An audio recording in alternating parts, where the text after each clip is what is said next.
Hey, all right, ready? Just like we rehearsed, guys. Ready? And the one, and the two. Do you really want to taste it? Take a walk.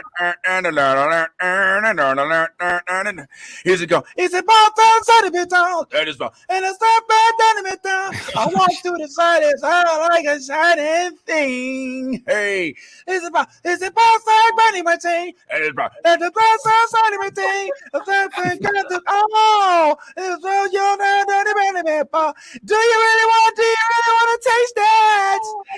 Do you really want to taste that? What's going on?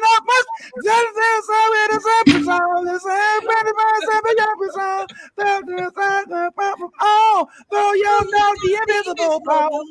Yes, you're welcome. You're welcome. You're so welcome. It is the morning. It's on Saturday, and we're doing things. What's going on? It's your boy, the real Vince Taylor, live and direct from wherever we at right now. Mind your business. Hallelujah. Yes, hope all is well. It's still Black History Month. Can you believe that? Yes, a whole Super Bowl, a whole Valentine's Day, and it's still Black History Month. So let's celebrate that too. Also here, we do have some other folks, such as the homie Tyrone is in the building. Yo, what the up? Homie Steph is in the building. The homie Ty, bad Ty that is in the building. And special guest Nolly is here to join us, saying what up. Yaz is not here with us today, but it's okay, and we wish her well. But there's a few things that we want to holler at y'all about before we get into our lead. Did you know that there are things dropping this week that we might have even let slip behind us? I didn't even realize it. Did y'all know that it is only officially, as of right now, 13 days until The Batman drops? It is only 39 days until Moon Knight drops. And an only short distance of time for Mr. Tyrone, 76 more days until Doctor Strange, the Multiverse of Madness. But fret not, there are some things that we can do while we wait for these things to come in. I don't know if you knew this or not, but just last night, Uncharted dropped with our beloved Tom Holland from Spider-Man. Also now streaming live on HBO Max. We've got Kingsman. It is streaming live right now. Like, you can go watch it like right now. Also coming soon is a new Vikings installment, Vikings Valhalla. For those of y'all out there that like Ragnar and all of his sons. And believe it or not, this dope behind trailer just dropped. We're gonna check this out a little later, as well as a trailer for one of my favorite movies of all time and books, Mr. Jurassic Park Dominion, which is Jurassic World, Dominion, which looks like the OGs is coming back. Yes. Ellie Sadler, Dr. Alan Grant, and one Ian Malcolm, Chaotician is joining today. Is joining the cast. But we first want to start off with one more thing.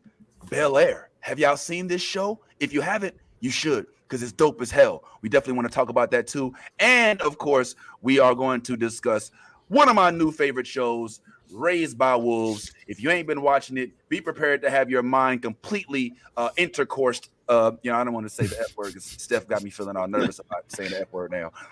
But now we want to go ahead and get into a little bit of this Peacemaker as our lead, baby. This, once again, everybody, is the New Blerd Order. Holla at your boy.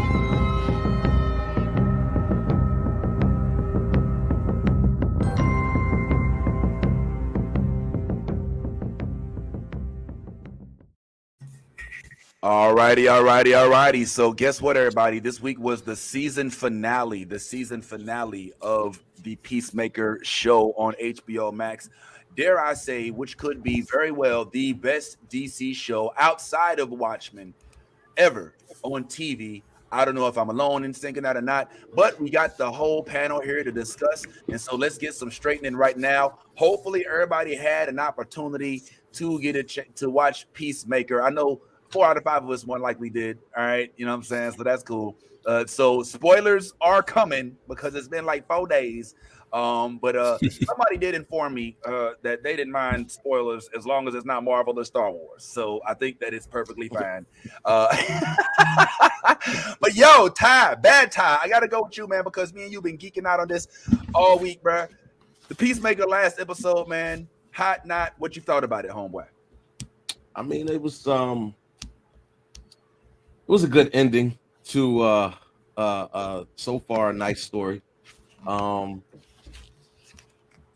mean, outside, I'm not going to get into that right, the biggest spoiler off the top, but I mean, I still had some reservations a little bit. I mean, when it comes to season finales, you always kind of want this explosion, you know what I'm saying? And I didn't get the explosion. I mean, I got a good episode. I got a good solid episode. Right. Overall, the series is hot. I would dare say the best series on television right now. So props to them for that. All right. So no bang for real. You didn't get the Rancor. We can't all be Mandalorian. Yeah, it's not. Steph, you've been digging the show. What thought you about the finale? I mean, I thought it was pretty good. Some moments definitely were predictable. I do appreciate the foreshadowing, but like it played out the way that I envisioned it playing out. I mean, I think it was satisfying. I gotta agree with Bad Ty though that it didn't feel like it went out on a bang. I don't know if there's a season 2, but I'm not clamoring for it. I'm like, okay, that was cool. Right. You have breaking news, Tylene. There's a season 2. Yes, it is. They have already signed on for season 2 with Peacemaker, as they should. You will be getting another season. Yeah. Despite the lackluster, what some are describing right now as a lackluster season finale, I still think the show is still one of the best DC shows on TV. All right, it's just hands down. Tyrone, what do you think, bro? Yeah, I agree with that. Absolutely the best. I think the best DC show so far, without a doubt. I liked the season finale. I thought it was great. I thought they hit the notes that they kind of led up to and gave us satisfying conclusions on different storylines while keeping some things open for exploration in season 2. I thought they just absolutely killed it. So just want to say congratulations DCEU on putting together a good ass show, and please keep on following this example. All right. Well, Nolly hasn't seen it, so I'm not gonna ask how you thought the episode was, but I do want to challenge you real quick, Tyrone. After watching 8 episodes, are you saying that Peacemaker is better than Watchmen with Regina King? That's why I said DCEU. The Watchmen is not DCEU. It is technically a DC property, but no, the Watchmen is a far better show, without a doubt, like no questions. But Peacemaker, as far as DCEU is concerned, is now the bar, is now the standard, and they should continue on that course. You see what he did? You see what he did? You see what he did? He bobbed and weaved and hit you with that left hook. That's what he did. I choose my words very carefully. Yeah, I'm definitely voting for you for district attorney when you run, man. Because you definitely are good with the wordsmith, my friend. All right, so let's talk about it.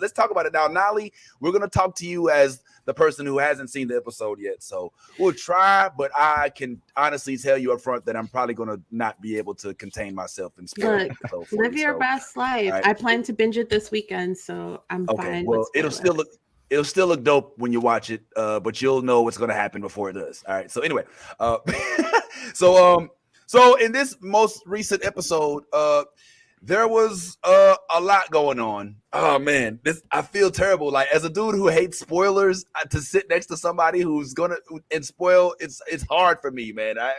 Yes, we miss you. Because I know you would have spoiled it, and I would have rode your coattails. I'd have been like, "Damn it, see, well, Yaz already spoiled it, So I can't use that as an excuse and get Yaz, you and I first. Can I ease your pain a little bit though, Vince? I don't think this show set up any like crazy twists or anything like that. I don't really think. I think the show actually very intentionally made it so you could like, kind of guess what was going on there. Like Stephanie said earlier, the foreshadowing a bunch of stuff. So, I don't think it's one of those where you get to the end and you're like, oh my God, I never saw this coming. Like it's pretty much exactly what it tells you it is. There was one particular scene where, oh my God, I didn't see it coming. And it wasn't necessarily a huge scene, but it was a cameo, all right, of 2 well-known DC characters that appeared in this particular scene, one of which said a curse word. Dropped the F-bomb, which is no stranger to this show. Right. And the other one was a guy who I don't really, am not really necessarily a huge fan of, honestly. I mean, no disrespect to his heritage. I know that this gentleman has half Japanese heritage, but I still prefer the CW. All right, you know what? Look, bro. This was the best Justice League movie so far. Is what I'm trying to say. All right. Well, yeah. Well, there may or may not have been. Well, listen.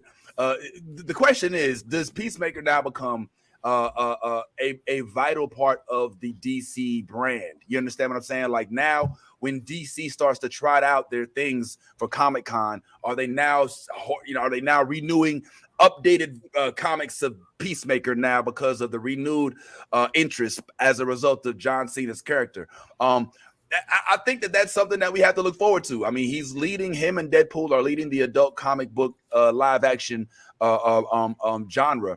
And so I think we got to look forward to that. But here's what did happen that we can talk about. In this particular show, the butterflies ran amok. All right. And there was a holy cow, as even said in the end of the episode.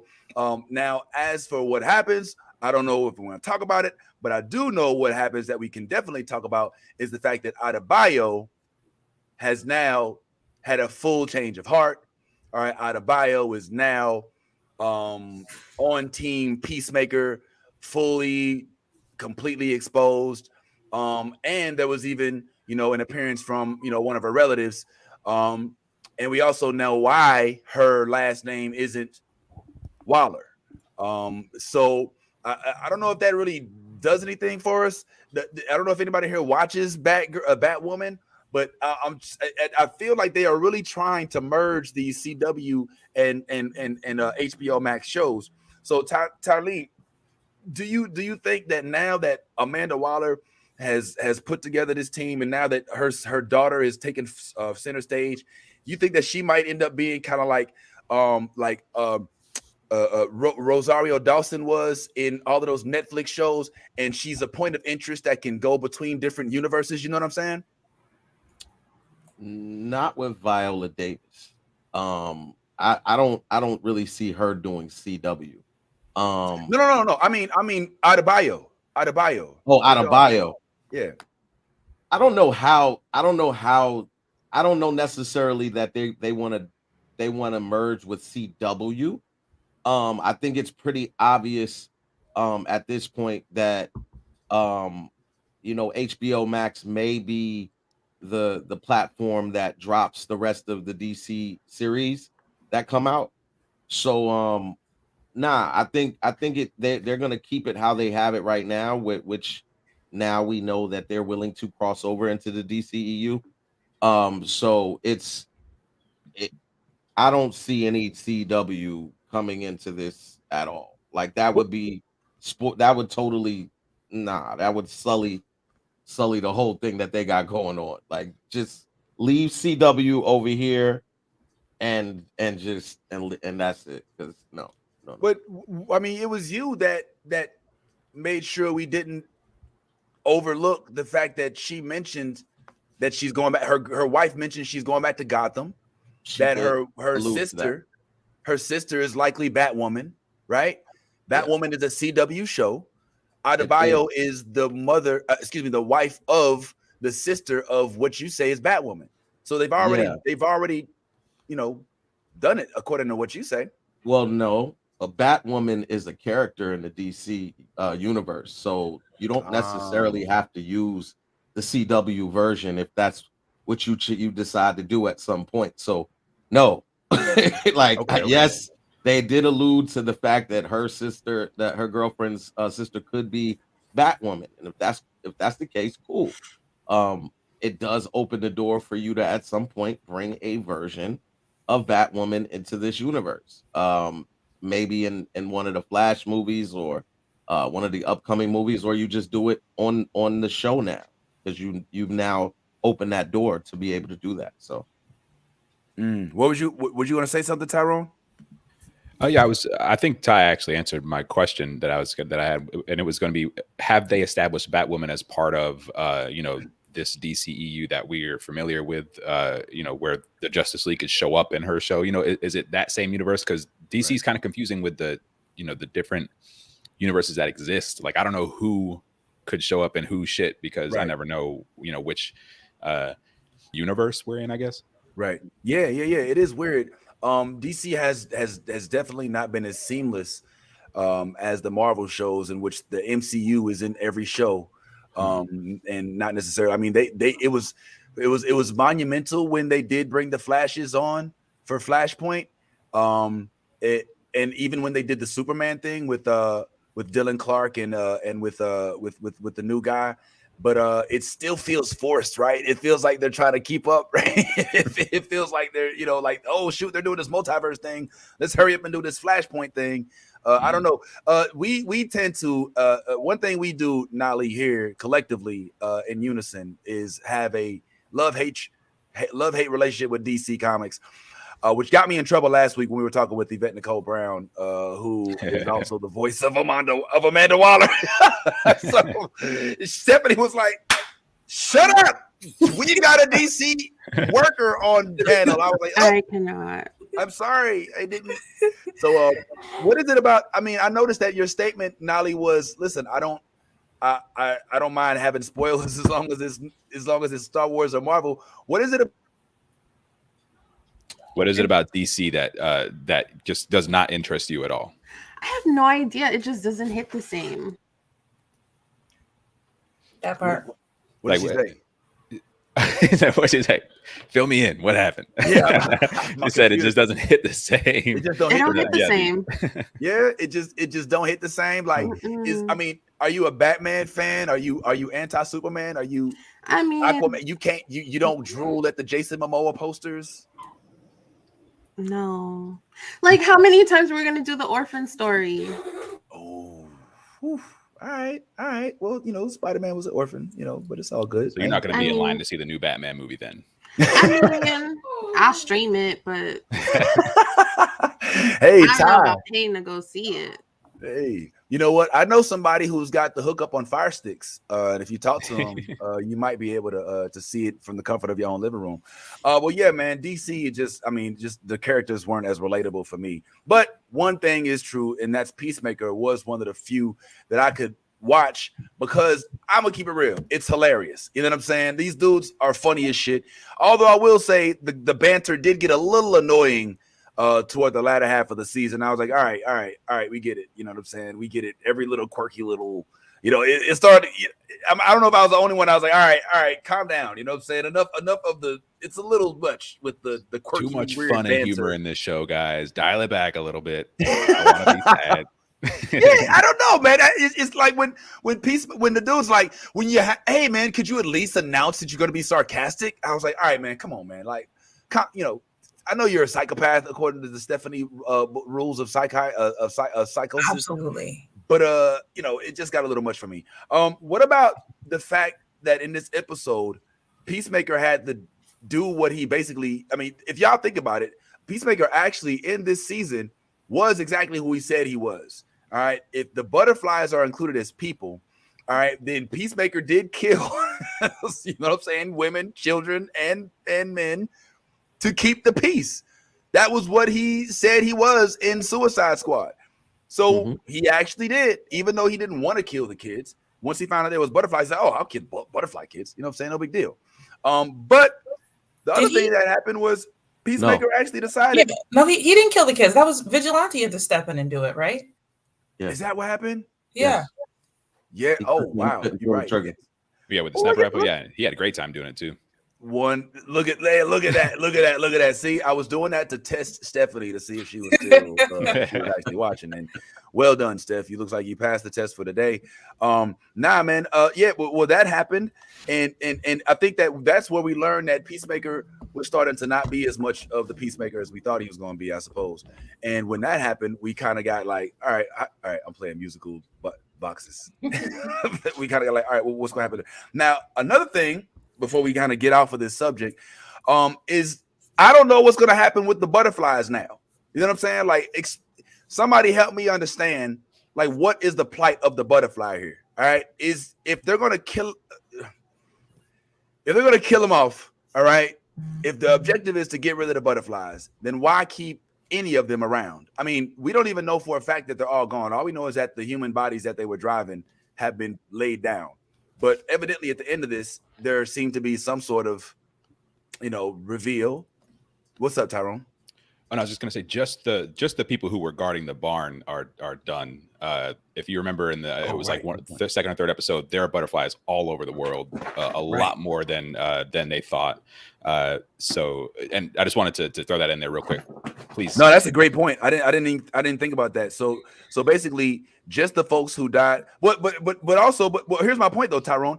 So in order for them to stay alive, right? Isn't it necessary for them to get food from this one source? Yep. And if this one source doesn't exist anymore, doesn't that kind of, wasn't that the plan? Oh yeah. The plan is now. So now their food source is gone. The only food source that we know of, the only food source that I think it's like there's not going to be like a second cow somewhere, but they did have other areas where they're basing themselves. But yeah, I mean the second season could potentially be like, hey, we butterflies are now dying and starving, and it's all out war.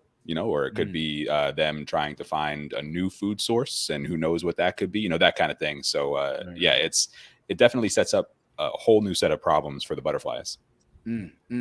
Also, somebody explain to me what happened to Eagly. He was damn near dead in the episode before, and he was perfectly fine this episode. Yeah, that's the power of prayer, man.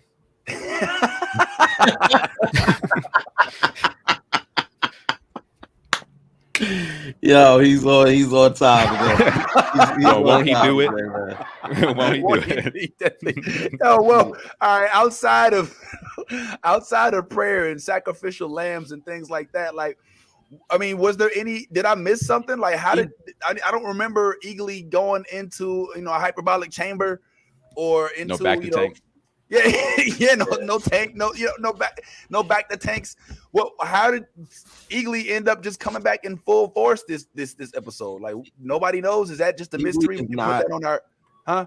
Eagly is not a regular eagle. I mean, they basically told you that in this episode, like when he said that. No, Eagly's not like regular eagles. Like, he's different. You know what I'm saying? On so many levels. So, you know what I mean? So, like, for him to bounce back, for all we know, he's got a little super soldier serum in him. You know what I mean? Something that has kind of enhanced him. I've never seen a eagle be able to swoop in on multiple targets like that, and like he did, just the episode ago when he was defending Chris while he was on the ground getting jumped by the pillowcase bandits. You know what I'm saying? So yeah, man, Eagly is Eagly hugged him, bro. Like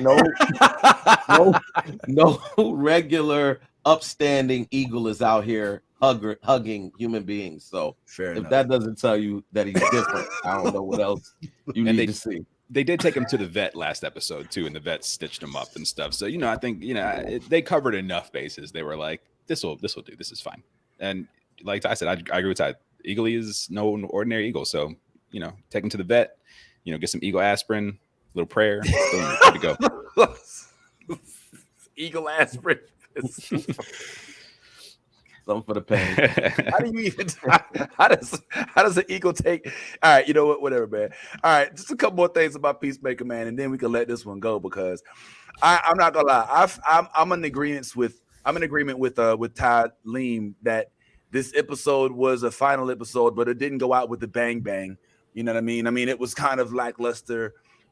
It didn't even amount to. I think that the last episode was more development, or was more impactful from a character arc standpoint than this particular episode was. You know what I'm saying? So I like the situation with the father, you know what I'm saying, and all of that other stuff that went on. This one was just kind of like divide and conquer. They had to make sure that the butterflies were all taken care of. But we did see that our homegirl, what's her name, was injured. Ron Economo is trying to step it up to the plate. He now has to. He's owned his artificial beardness. My man is still crazy as hell. Nothing has changed about him, and I think that I love that about him. The fact that he's like a legit sociopath. Like you're stretching it out. He's like, we just had the most awesome time murdering. You know what I'm saying? And that whole thing is going on. I don't even know if this dude is really dead. I mean, can they bring him back? I mean, yes, I know point blank range. I get it. I know, but oh no, he's dead. He's absolutely dead. Yeah, this is just usually does the job. Yeah, I don't care how racist you are. You're not gonna stop the bullet to death. Yeah. So unless he's Wolverine, and we didn't know. No, I think what they're doing is I think they're setting it up to where Peacemaker will continue his struggle with basically who he is and who he wants to be, and I think his father is going to continue to represent who he is, who he was, the growth that he needs to make.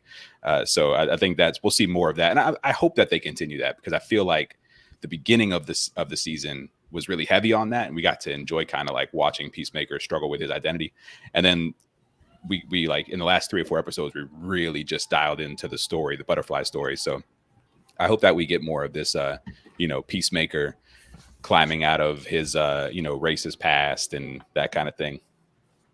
Yeah, Tyrone, one thing that I seem to have noticed is a consistency. Oh, what's up, Tyler? Oh, I was just going to say, just to piggyback what he was saying, what we saw in this series was him going through a conflict of him being responsible for his brother's death. And I think towards the end of the series, we kind of get him accepting that maybe it was just an accident. Now don't just put it all on me. Dad, you was responsible. So at that point, I think that's him addressing his trauma, when it comes to his brother. But I think what makes Peacemaker so good, and what we loved about it, was this conflict that he has going on inside of him. So I think that internal struggle is necessary moving forward, even in the next season. And it's probably like Tyrone said, it's just going to be him and his dad. Him always kind of fighting with himself to be good versus the bad that his dad was. Yeah, that makes sense. I could dig it. He's going to be his Yoda on his shoulder, but the evil racist version, you know what I'm saying? You know what I'm saying? God damn it, these, I don't even say that. Has anybody noticed this theme with the James Gunn movies that he deals with in DC, where for whatever reason he seems to make these animals the villains in these movies? I mean, it wasn't too long ago where Suicide Squad had a giant starfish of folks who basically did the same thing. They took over folks' minds and ended up walking over for them. Is James Gunn trying to be the Attack of the Body Snatchers guy for the DC universe? Is he unable to really give us another legit type of villain? I mean, what's going on? I mean, Steph, I know you didn't see Suicide Squad, even though I'll say Idris was in it, but I don't know if that helps. Nolly, we have to lure Stephanie into these movies with chocolate drops, with tall, dark, and handsome male chocolate drops, and it works sometimes. Sometimes it doesn't. But yeah, man, there seems to be. Yeah, I shouldn't pose that to you. I'll pose to the guys. Am I the only one that's seeing this, or am I making something out of nothing here, Tyrone? I think there is sort of a pattern. I think James Gunn is big on metaphor in a lot of ways, and I think a villain like that can help to kind of illustrate that sort of point. Like with the butterflies, for example, it helped to kind of deliver a bigger message, which is like, hey, our planet got ruined by XYZ, and you're on the same path, so we're trying to, it's like that kind of thing. So when you have this kind of bigger idea of this bigger threat that can be escalated even more to be like, here's a whole planetary threat, then I think it helps to add weight to it. And I think that's just him using kind of the metaphorical idea of that. I think that makes sense too, because even in that scene, they address not just like the world and global warming, but the leadership, right? They were like, you make, what did she say? Something like, you trip about the smallest, Right. like it was something referring to the masks. It was obviously like about the masks and the vaccines, but it was subtly done. Yeah, within you treat the smallest, you treat the most minor inconveniences as attacks on your freedom. Yes. Yeah. So he was definitely on his soapbox when he was on that script, when he was writing his script. But I just seem to notice that these big, it seems to be a pattern. Think back also, because Guardians of the Galaxy, in one of the first scenes, they was fighting this huge, thing that I'm just saying, like I'm seeming to notice a consistency in James Gunn movies that are comic book based. Huge, completely non-sentient, sentient but non-intelligent beings. I don't know. Maybe these butterflies are intelligent, but somehow animal based. They are. And even Peacemaker in a couple episodes ago, because he was like, I don't want to kill anymore. I don't want to kill people anymore. Not even in the name of peace or whatever. And then they were like, we got to take care of these butterflies. And he was like, oh, I'll kill bug aliens. Yeah. Like he was like, it was no problem. You know what I mean? So what it does is it dehumanizes the villain, it dehumanizes the enemy. So when there is extreme violence against this enemy, it doesn't hurt so bad. You know what I mean? It's not like, oh shit, this is rough. You know what I mean? It's one of those kind of things. Cool. One quick second to shout out my boy Nakia, who I told to tune in and is in here right now. Yeah. Good looking out, bro. Feel free to share this, man. He is a whole fool, and we try to work on his stand-up debut at some point. So I told him I'd shout him out. So I'm shouting you out. Thanks for pulling up, homeboy. What's up, Steph? I feel like this is becoming a pattern, but I have to back what Tyrone is saying about the butterflies being creatures, making it a little bit more acceptable to have extreme violence. Like when Vigilante was out there slicing limbs. I don't know if y'all noticed, this man was chopping off heads and arms like with gusto. Yes. That normally would have really grossed me out, but like I can watch zombies get chopped up and it's like, oh, they're zombies. I don't like watching humans get their limbs cut off, even if they're bad guys. But because they were butterflies, there was a mental separation where I was like, oh, okay, like these are not people losing their limbs. They're evil aliens and it's fine. So I think that did allow for a little bit more comfort with some of the grosser stuff that they got into. Yeah. And kudos to that scene too, because that was one of my favorite scenes. Although my only complaint, my one of my few complaints about this show is that I think James Gunn missed an opportunity to have a monumental montage when they came out swinging with these guns, and instead of them giving us a John Williams, maybe some sort of Michael Giacchino, Hans Zimmer-esque type of closing music, he goes with the "Do you want to taste? Do you really want to taste?" the background while they're shooting up everybody. And at first I was like, "Oh, that's cute," but I was like, "No, he missed the opportunity." Like that's the music that's supposed to make your skin crawl, and you're like, "Oh my god, like this is happening." But there was some thought behind making it a more comical, more lighthearted, violent streak. I wasn't a fan of that. I thought he should have went full classic. What's up, Bad Ty? Well, I was just gonna say there's been a strong theme of rock music. Yes. You know, that clearly James Gunn is heavy into rock music because they've given, history, when they would they started giving the history lesson in the van when they were all driving. But I think I'd have to disagree with you. I think that whole in those whole few end scenes were masterful. I thought the choreography of Adebayo when she went out there with two guns and just went John Wick, full John Wick. Yeah. Yo, that shit, I was like, what? Like she was like, I'm built for this. Like this, I'm made for this. And she went out there and showed something that like really surprised me. I was like, okay, I knew you was nice. I didn't know you was gonna pull it out like that. So and to Stephanie's point, when it came to Vigilante and how he was moving, like that. Yeah, he looked like he was just, this was like the chef. He was in there slicing up, vegetables and stuff for dinner. Like that's how he was doing it. It was so smooth and just like I said, the choreography, whoever orchestrated these scenes deserves some type of award because they were masterful. I'll agree with that. I'm sorry. I'll agree with that. I think that it was masterful. I don't take away from the cinematography. I liked all of that. I think that the score was misplaced. I think that this was an opportunity. If they're going to go with the rock theme, it's time for a ballad.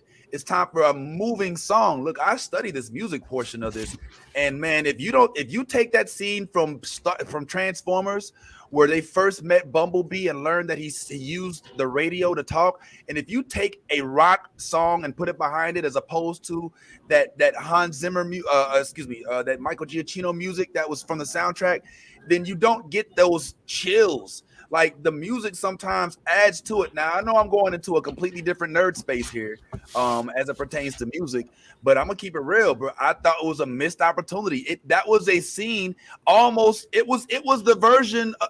It's not nearly on that high of a totem pole, but it was Luke is here to save the day and get baby Grogu. If they put rock music instead of that, like, that shit means something, and for me, it fucked it up. Tyrone. Yeah, I think it's the director's intent. I think in this case, the intent was to soften the moment. The intent was to make it goofier, make it sillier. Like Minnie said in the comments, is make it goofier, make it sillier, to keep it on that level of like this. This is still a silly show. Like, even the moment that Economos had where he's like pouring his heart out about his dyed beard, even that moment, as sincere as he was hilarious. You know what I mean? It's just him roasting himself. You know what I mean? So everything that happens, except for a few moments, like some stuff that we touched on last week, with Peacemaker and his dad and stuff like that, except for a few moments like that really needed to be somber and real and dark and gritty. James Gunn is like, hey, if we can take the sting out of some of this stuff and just make it fun, that's exactly what we're going to do. And I think that's, honestly, I think that's what DC has been missing for a long time, is the idea that not everything is the worst. You know what I mean? Like, we do want to have some fun. And I think he did a good job there. So I don't disagree that if you're going for an epic finale moment and you just want to make this huge impact, then yeah, you can definitely beef that up with a haunting score or something that's, John Williams-esque, that kind of thing. But I feel like especially him using the song for the opening, which is the silliest thing in the show. Yeah. It immediately, it immediately pulls us back a little bit. It turns our brains into a completely different sort of mode of watching. So we're just like, okay, this is silly. Like when Adebayo goes out there and goes crazy, it was funny. It was awesome. It was great, but it was hilarious, and kudos to James Gunn for choosing that direction. And, but I don't disagree with you that, if you're going for the big finale moment, typically you'd want to see it with with something that's a little bit more haunting. Yeah, I could see "Hello Darkness, My Old Friend." You know what I'm saying? I could see any other song. I think it was a missed opportunity. I get wanting to make it quirky and all of that, but I'm trying to tell you, like, these scenes, they get tied to the music, man. I mean, I distinctly remember a young 3-year-old Vince Taylor hearing, "If you will not join the dark side, then perhaps your sister." Oh no! Oh, oh, oh, oh, oh,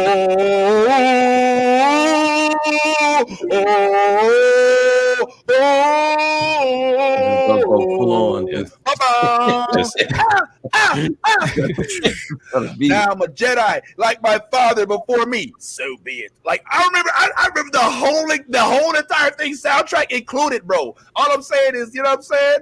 Look, you know what I mean? I could do the same thing with Peter Parker when Green Goblin.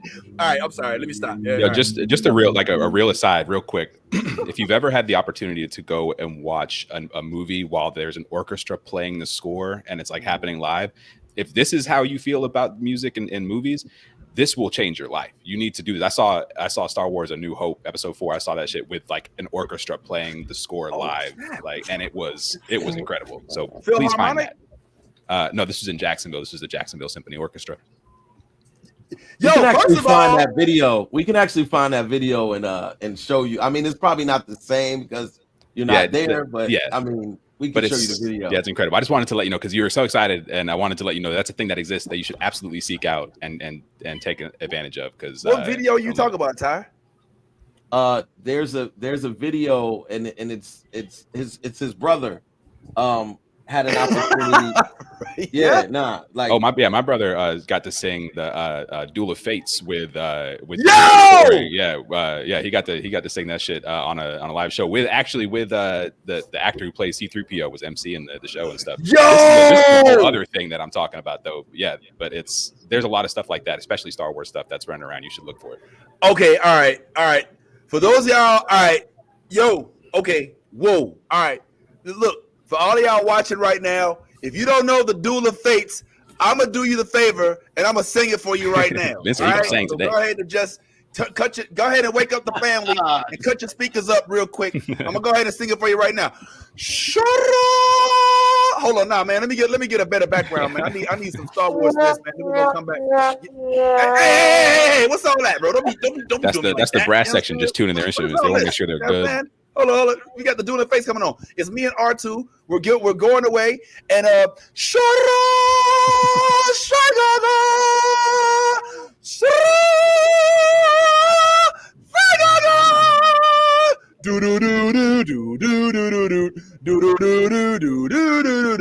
it's only 8 more minutes, guys. 8 more minutes. I'm just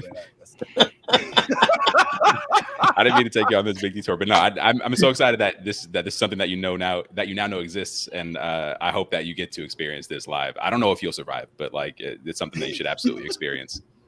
Yeah, I actually am glad to hear that. I hope that does happen. I was supposed to go see there was a Philharmonic Orchestra concert about 5 years ago where they only did Star Wars themes that came to Orlando, and I was too cheap because I was like $165. Hell no, ain't Whitney Houston. If it ain't Whitney, if it ain't Whitney Houston or Beyonce, but I regret not doing it, and I would to this day. But anyway, I say all that just to say that I think that the bang would have been a little bigger if the score was a little more intense during that scene. But good on you, Peacemaker. You've developed another lane, DC, that we can actually stomach.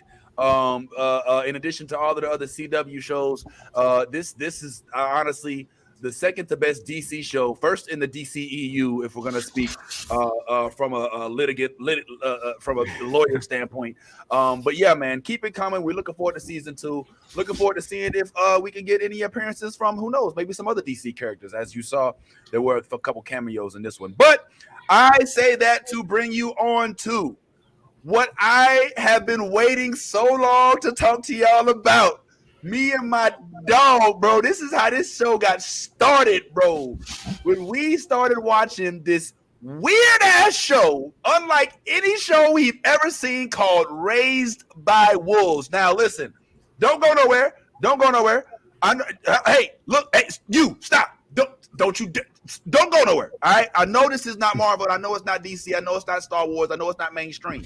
We talk off brand too, homeboy. And this ain't even any kind of brand. This is just a sci-fi show. All right. Just picture Terminator meets 3 Men and a Baby.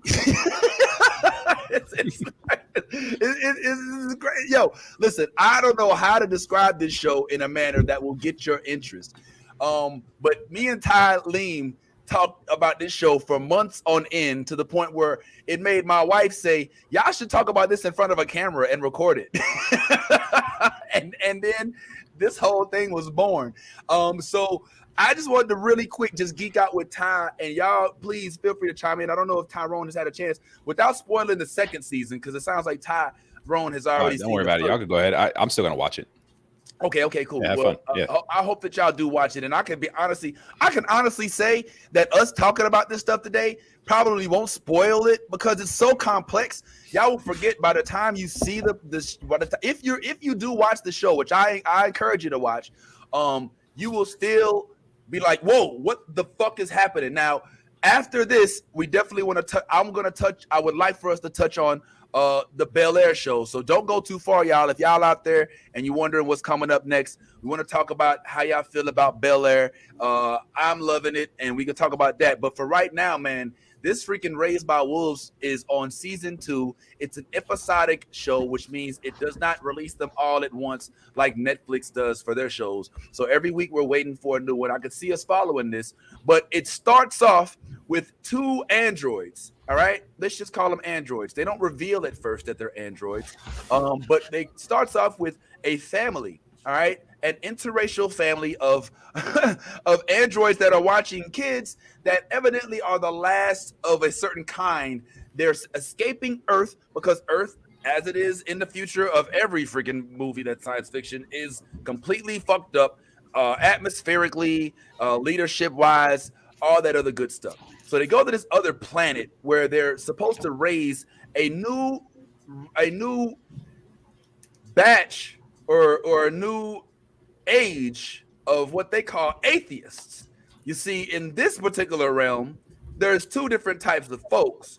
There's the atheists and the Mithraics. The Mithraics are the religious folks. The atheists are the non-religious folks. But oddly enough, the Mithraics have, correct me when I'm wrong here, Ty, have somehow managed to gather the intel and all of this like science technology from the atheists. But the atheists are the ones who pride themselves on thinking up things on their own. So they created these androids because they're at war on Earth, and some of which are equipped with the power that they can like evaporate you in a straight Doctor Doom headspace style with their voice. By screaming out, ah, you just completely evaporate. So they fly a bunk, they start flying like this, and then they just and people just disappear. You know what I'm saying? They explode, spontaneously combust. But the same android beings are tasked with raising kids on another planet because their planet is a dying being. So now their programming is to take care of kids on one hand, but on the other hand is to destroy. It's like to be a warrior. It's like to be like one of the most powerful beings. She's called a necromancer. Her and who we call Father are both caretaking androids as of now, but they all both have the capability of defending themselves and those who they were programmed to take care of, which of course includes these kids. It does star, if you were a fan of Vikings, my man from Vikings who played Ragnar, who I still think was like one of the dopest actors in a Viking. I mean, he's tailor made for Vikings. He's still a dope actor. He still has like, a change. This dude. I couldn't see him. You're not gonna see him in any rom-coms. You're not gonna see him with J-Lo trying to get married in any movies anytime soon. This dude has the body and face and the prototype for acting. Excuse me, in terms of his physique, action. Excuse me. So Ty, did I get that right, man? Am I missing anything popping about this series? That I mean, in all, you pretty much gave a pretty good synopsis. I think what needs to be really zeroed in on is the fact of the matter is the reason that they're where they're at now is because humanity at some point allowed religion to become the one and only driving force, to the point where either you were converted or you were ostracized and pretty much dealt with. And so you have this atheist group that wants to restart humanity without that ideology. And that's where these parenting androids were created. In that mindset is that we're going to have you go to a new planet. We're going to start the world over again without any type of religion, without any type of idealistic nature or behavior, and we're just going to allow humans to kind of govern themselves, but in a way to where they know that they're responsible for doing everything, and not looking to somewhere else that faith wise to guide them. And that's kind of where the story starts on this new planet with mother and father, which are the androids that Vince was referring to, and a young boy named Caspian. and it was literally only it was a whole bunch of they actually were sent there with a whole bunch of other children or whatever, but I think Caspian was the only one that survived, right? Yep. Vince? Yeah. And so that was like all they had until the Mithraic showed up and brought that same ideology that they were trying to stay away from. And here you go with the back and forth again on another planet, basically. Yeah. Basically, it's so fascinating. It's basically people are their worst enemy. You know what I'm saying? I mean, the guy who made these androids, evidently he realized, like, look, man, we just need to separate. You know what I'm saying? I'm gonna send you and some kids to another world, and I want y'all to just rule this world with our ideals. All right, and here's how it goes. Now you could kill whoever the fuck you need to make this happen. Here are your eyes, which are basically like her power pellets, right? They make these eyes.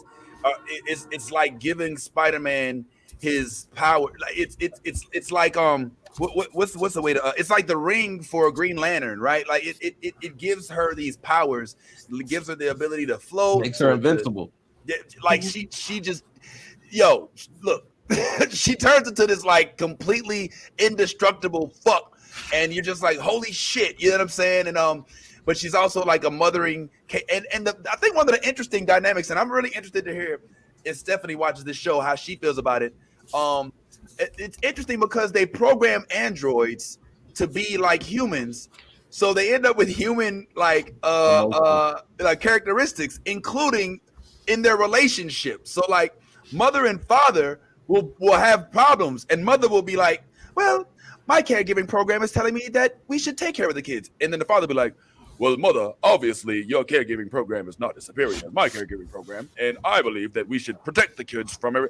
And they're like, oh no, you said no, and then like beef, like it was even one point in time he got jealous. I think that father got jealous, like, because you know what I'm saying, she was like spending, she was like missing, kicking it with the creator and stuff like that, Nolly. So it's a weird, interesting dynamic of human emotions in android beings, in which you get to see the results of programming, and you start to think, well, that's how humans are too. Like, we're programmed to have emotions and be affected in a certain way, and there's nothing we can do about it because that's the way that we are. That's why we can't just turn love off. That's why you just can't turn heartbreak off. You know what I'm saying? Because that's who the fuck we are.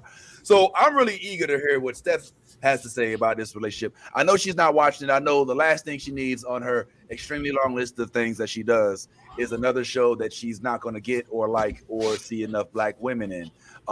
But I still think that it's a whole mind fuck that's worth exploring, especially with somebody at the psych major, because I'm interested in hearing what you think, what impact these android beings have on kids, because that's basically what it is. They're android babysitters that are meant to raise up these kids to be the next atheist leaders, but they're androids. So can they really teach human kids how to be humans? It really gets very interesting, man. And I don't think we can really convey how fucking weird it is on with words. Like you Tyrone, like you have to watch it, right? Like, yeah, there's a lot in this show. One of my favorite things about it, I'm about 7 or 8 episodes into the first season, and one of my favorite things about it is just how close, even though there are several different sides. There's like the atheists, you have the Mithraics, you have the androids, of course, but everybody's so similar in that everybody's like kind of searching for and acting on a purpose. Like no matter if you're a sentient being, you're looking for purpose. You're right. Something is motivating you, and it's a really interesting thing that they explore, because once you start to really get driven by your purpose or by what you think is your purpose, then you start to sound like somebody who has a religion. Like, I believe this. So it's, it deals with a lot of those really kind of intricate questions of like, what's the line between just having faith in an idea or being a religious zealot, that sort of thing. So I think the show's great. I think you'd like it a lot, Stephanie. It's just a really well done show that explores a lot of different, human emotions and android emotions or whatever. It's fun. It's a good show. It's never not interesting. And season season 2 it's starting to really pick up. I don't know if you watched the last episode, Vince, but yeah, it it's getting exciting. To be honest, like there's without me kind of telling what's going on right now. Um, I think the relationship, like you just mentioned, Tyrone, between one's faith in an idea, as opposed to just being a religious zealot.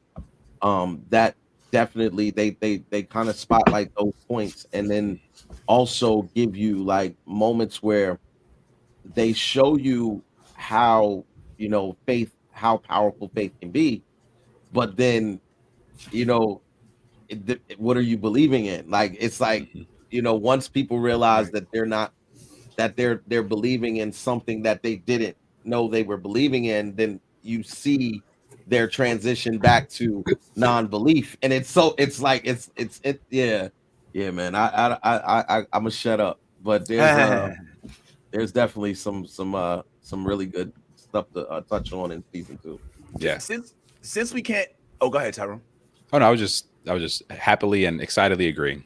Okay, since we're not delving into the spoilers on Raised by Wolves, to kind of, to kind of see if we can get some of our faithful viewers and listeners and even panelists to join the rank of Raised by Wolves. I don't want to say too much, so we'll move on. But I will say this: one of the things that happens in season 2. Just put it like this. So for those of us on the panel, which I'm very interested in, by the way, I don't know how many of us are believers or not. All right. How many of us wake up and pray? How many of us are avid church goers? I'm not. I'm an atheist. You're not. You're an atheist. Okay. Steph, are you a believer? I think I'm probably agnostic. I believe in God, but don't necessarily like him very much. She's Riddick from Pitch Black. You know what I'm Yeah. saying? I absolutely believe in God, and I hate the fucker. What about you, Nolly? You a believer? I mean, no pressure here. All answers are correct. Yeah, no judgment. I'm actually pagan. Holy shit! I'm pagan. I run a coven that's nationwide called Witches Against White Supremacy. So I believe, Yes. but not in God exactly. Ooh, send me the pamphlet, please. Ma'am. Good ass. Hold on, I think that your kind just came to my door this morning, giving out which watch tire pamphlets. Now I'm just playing. Yo, I'm interested. Yo, talk to us. How do we subscribe? Where's the link? Is this in your profile? We have a Facebook group, working on a website. It's just hard because single mom and stuff, but I have a great group of support with like my modmin team, but it's really just about centering voices of color within the pagan community, just because just like everywhere else it's just a tad bit racist. So we try to make sure that women of color, men of color, everyone in between of color, and Black witches especially have a safe space to be able to express themselves, practice freely without judgment or anything like that. Okay, so I'm interested. My interest is at peak. I was going to ask Ty about his faith, but I don't care anymore. I want to know if you could help us clarify some, or maybe even clear up some of the misconceptions about Wiccan and witches.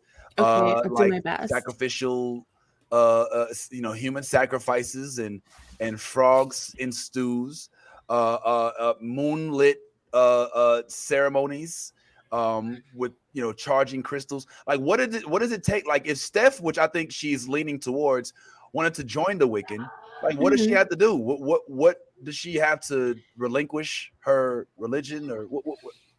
There are so many different types of witches and different practices. Like you could be a green witch, a gray witch. Like there's so many in between. There are kitchen witches who just do stuff with what they have in their kitchens. They have garden witches who, grow herbs and stuff like that and practice with it. It's really just, the rules have changed so much in the last couple of decades that, there's no wrong way to practice.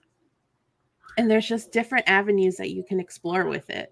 Like, I'm definitely not like your cliche witch. Like, I've got my altar behind me, but I live in an apartment, so we're not doing like moonlit rituals anymore. But when I lived in a house, you damn right I was outside with my little circle and my candles and living my best life.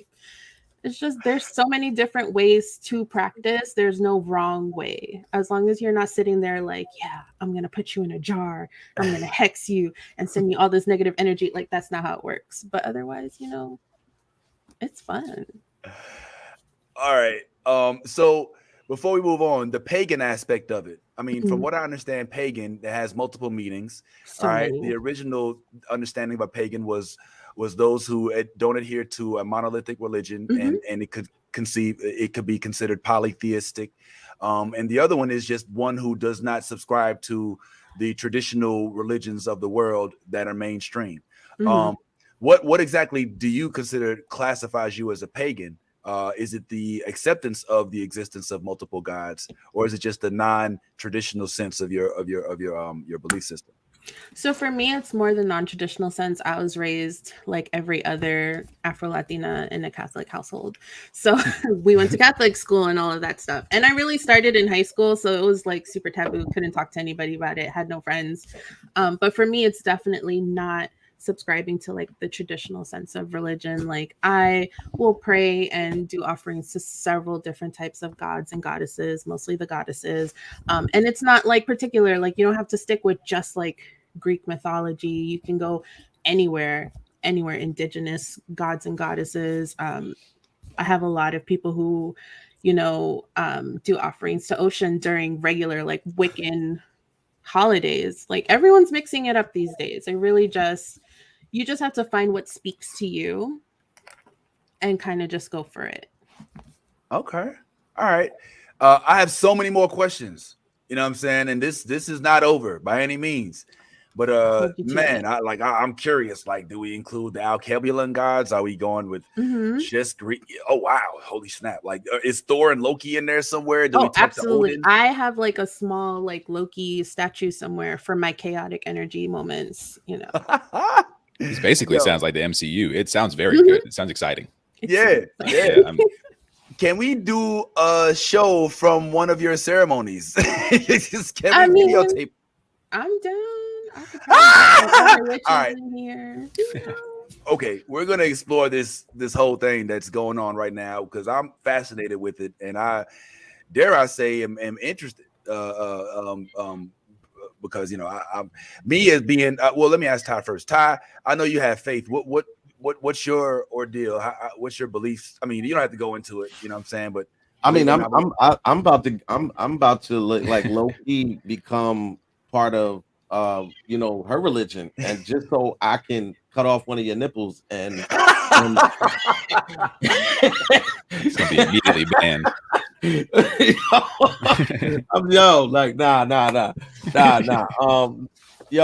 I'm more on. I think if you want to, I guess, put me in a box, and I would say more like agnostic, in the belief that there is a source power. I believe in energy, transmitting. So I think,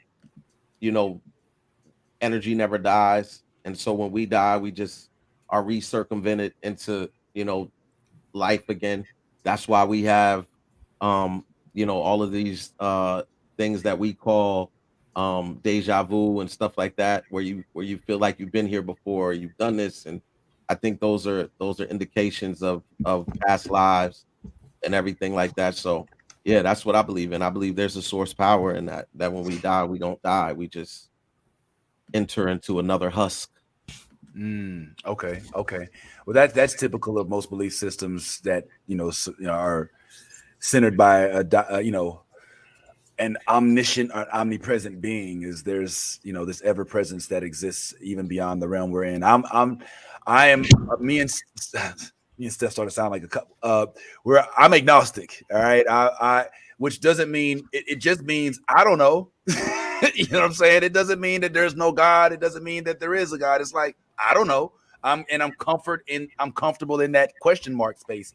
Whereas opposed to I used to feel like I had to say it out loud what I should feel, even though I did not feel it. You know what I'm saying? And eventually it would line up with each other.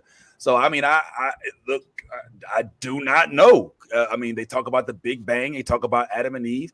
I don't know. You know, I know about all of it, but I'm not sure any of it. And the fact that I don't know is where I feel comfortable. You know what I'm saying? I'm cool with that, and that's, I think, what has made me a lot more sane, because I did spend a lot of time in my life trying to force myself to believe something that my inner soul was like, it's just not clicking for me, bro. You know what I'm saying? And don't get me started on the verses and the contradictions and the different translations and the hand-me-downs and the Greek, don't even, we can do this all day, Captain America. But for right now, the point that I'm making is we have a bunch of belief systems. If there was one of us that wanted to break off and say, you know what, we're all going to be wicked and go off to a planet and raise kids that way, that's what Raised by Wolves is. All right. And it's dope as hell, in my opinion, because it goes through all of those little things. Like one of the dudes, Campion, is the only one that makes it. Like she goes there with a number of eggs that are already fertilized by humans. It's a human zygote, right? So they end up born, but they don't all make it, unfortunately. The one that does is meant to be the leader of the atheists. And they are in season 2, without spoiling how it happens, there are more computers that end up having more power. And it just ends up being like those who believe in this God-like figure that they call soul, or those who believe in their own capabilities that are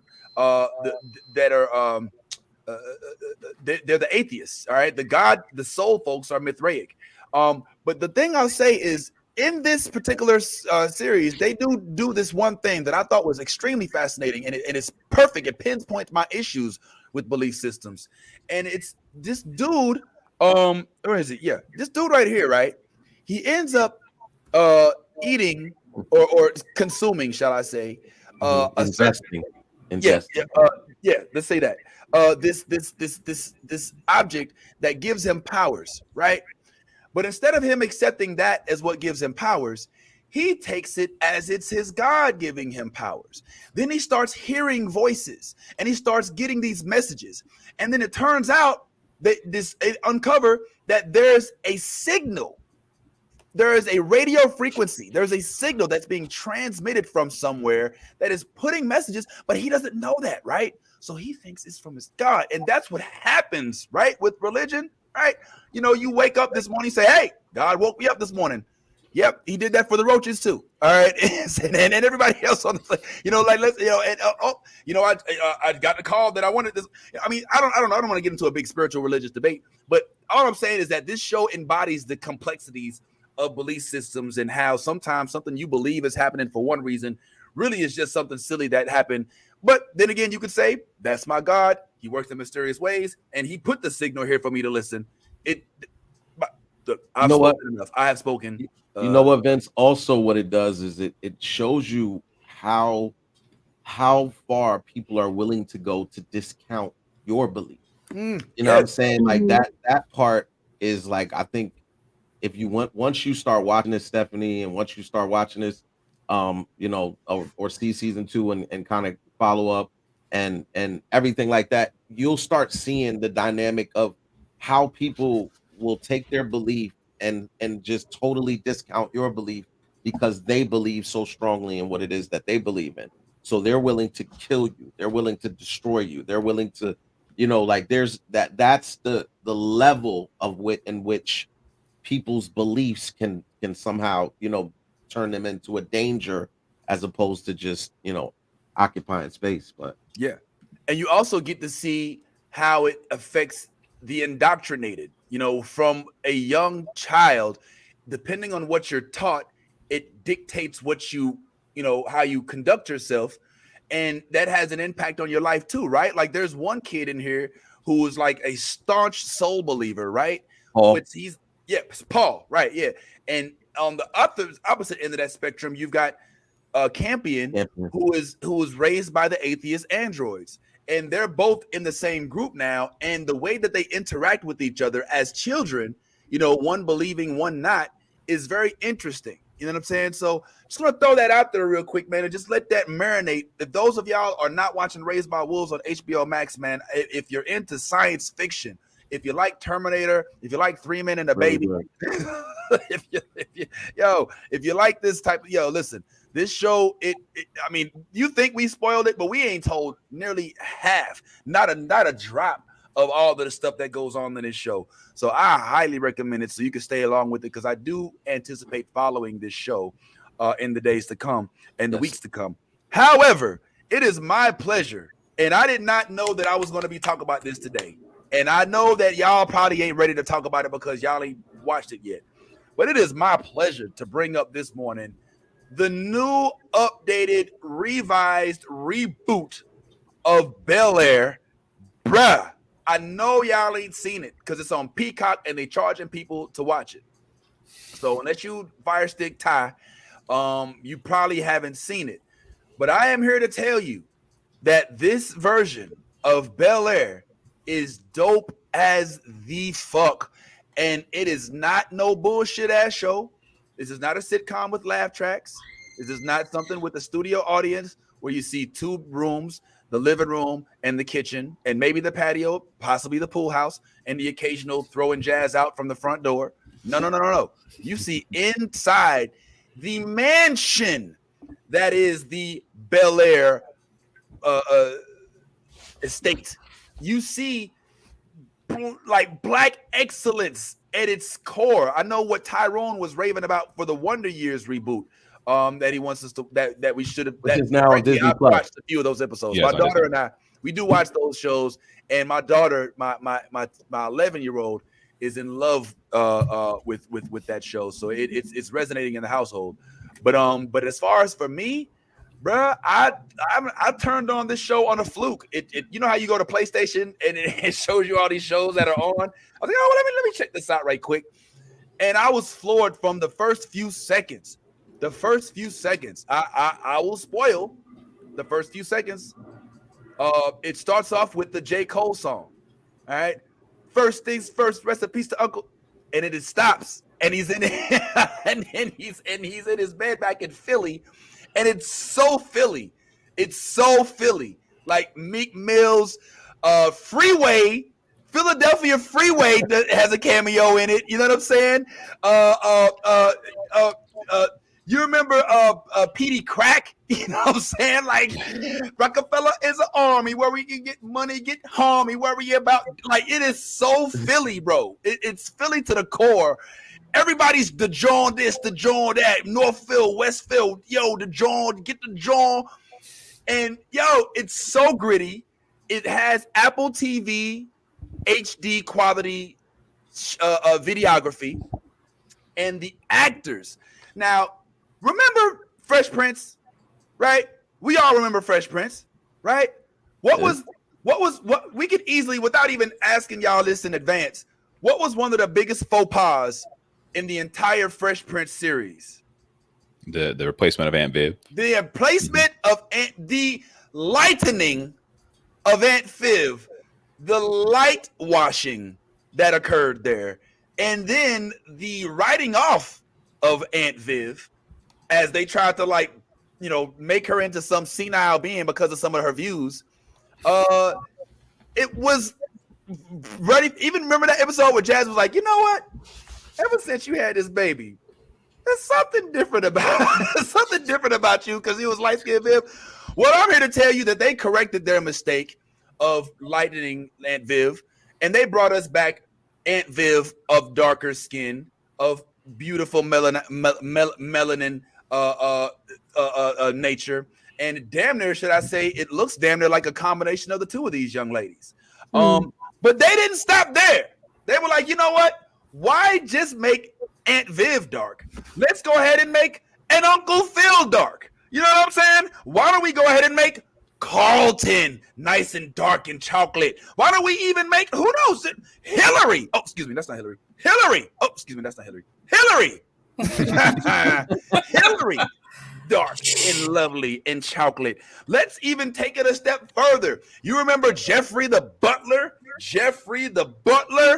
Oh, no. That's not Jeff. This is not Jeffrey the butler from Manchester, UK.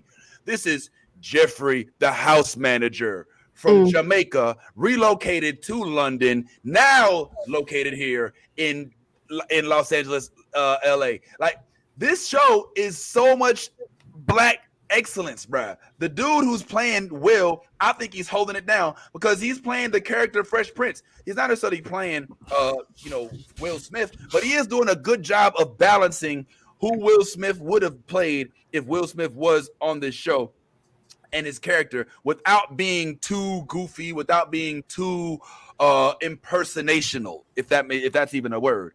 They even got Jazz, y'all. Jazz is in the show. They even have little Ashley and, dare I say, the young lady who originally played Will Smith's first love on the show, if I'm not mistaken, Nia Long. So I say all that to say, if you were wondering whether or not the Will Smith reboot of Bel-Air was worth your time, money, effort, energy, and subscription, I would say it might be worth that free trial, Tyrone. What, outside of the fact that it's got all the characters and stuff from Fresh Prince, what is the show about? I'm glad you asked. Thank you. That's awesome. All right, so remember why Will was in Philly to begin with? Yeah, can we all know that now? This is a story all about how he got one little fight and his mom got scared, so he moved in with his auntie and uncle in Bel-Air. Yeah, that little fight was no little fight, my friend. That little fight was with one of the most notorious gangsters and dope boys in the West Philly area. And now, as a result of that quote unquote little fight, Will's life is in danger. So he has to flee to the West Coast just to preserve his life. But it's possible that he becomes a star while he's out there. And his video clips are all over YouTube, Instagram, and TikTok. So maybe the guy who wants to kill him is able to locate him in Bel-Air. And now it's it's kind of like him trying to, preserve his life, keep his family out of jeopardy. But meanwhile, run from, this D-boy. In the same element, the Uncle Phil character, who was just a judge in the show, is running for office. So his family now has to be put on display. They're what Ashley calls in Obama mode in this whole series. So there's the dynamic of the black man who's rich as fuck. Like, they don't have some book. When I tell you, like, one of my favorite parts about watching this show is looking at the dope ass aesthetics of the mansion, the lighting by the rooms, the enormity of some of the spaces in the house as it's being filled, kind of like with that one camera office type of shooting. You know what I'm talking about? And that's one of the most thrilling things to me. So there's that dynamic. There's also the dynamic of Hillary, who is going through this whole period. If y'all remember when the first few episodes of Fresh Prince started, Hillary was always the older sister. So we never saw her like in school and all of that. She was always just kind of like doing her thing. And in this, she's like a media mogul, YouTube, Instagram star, always going live, blah, blah. And one of the conflicts she has is that she's trying to make her own way outside of the Bel-Air name, but do it while she's living in the Bel-Air estate, which Mom Dukes is like, hold up, that's not making any sense. Mom tries to hook her up with job interviews, tries to push her in the direction that'll give her more income, and she keeps, I don't want to say sabotaging them, but she's kind of being real about how she doesn't necessarily want that type of handout. So the struggle with her is that she has to try to find her own way with Bel-Air without the Bel-Air residents, which is hard. And her and her mom are squabbling. Another dynamic, which frankly is the best in my opinion, one of the most fun to watch, is the dynamic between Carlton and Will in this series. Carlton and Will, as you remember, in the show, were always going at each other, mainly Will going at Carlton for being short, being corny, and that all still the same. But instead of in the sitcom where it was very funny and we laughed and there was a laugh track, it's very real. These motherfuckers be fighting. And Carlton, if you haven't seen the memes online, is particularly interested in certain narcotics. And I'll let y'all I'll let y'all, explore all of that. So this But he doesn't has his sound own like a internal comedy at struggle. all. This Huh? this is not a comedy then. No, it is definitely a comedy, but it's more of a dramedy. There's funny scenes, but it's not ER, but it's not Peacemaker. You know what I'm saying? It's got your elements. It's got the same humorous elements of the original Fresh Prince, but it is riddled within a sea of legit drama. And not drama from like like Real Housewives or like deep like troubling drama, but like more like just character arc, plot line, real life circumstance drama. For instance, one of the issues. This happens on one of the first episodes, so it's not spoiling too much. In one of the first episodes, Carlton, who claims to run his school of Bel-Air Academy, after his lacrosse game, because he's a lacrosse star, he's in the locker room with his lacrosse teammates, and Bobby Shmurda's hot nigga is playing as they're celebrating their victory, and Carlton's friends, who Will calls Chad, but Carlton says his name's not Chad, it's Connor. Connor is on top of the bench saying, and you sleep on the hot nigga. Like I talked to Shiesty when I shot niggas. Like I seen he twirly drop nigga. And Will, to his credit, who was told to come and meet him after the game so that, we meet Carlton after the game so he can meet the players. It's like, yo. Hold the fuck up. And yes, they curse. They cursed. Nigga this, nigga that, fuck this, fuck that, all that in this show. All right. He's like, yo, what the fuck is you doing? Is you outside your mind? And he's like, what did you talk about? He's like, yo, what the fuck you don't get to say nigga? You can't. None of y'all can. And he's like, I believe I just did. And he's like, and what you gonna do about it?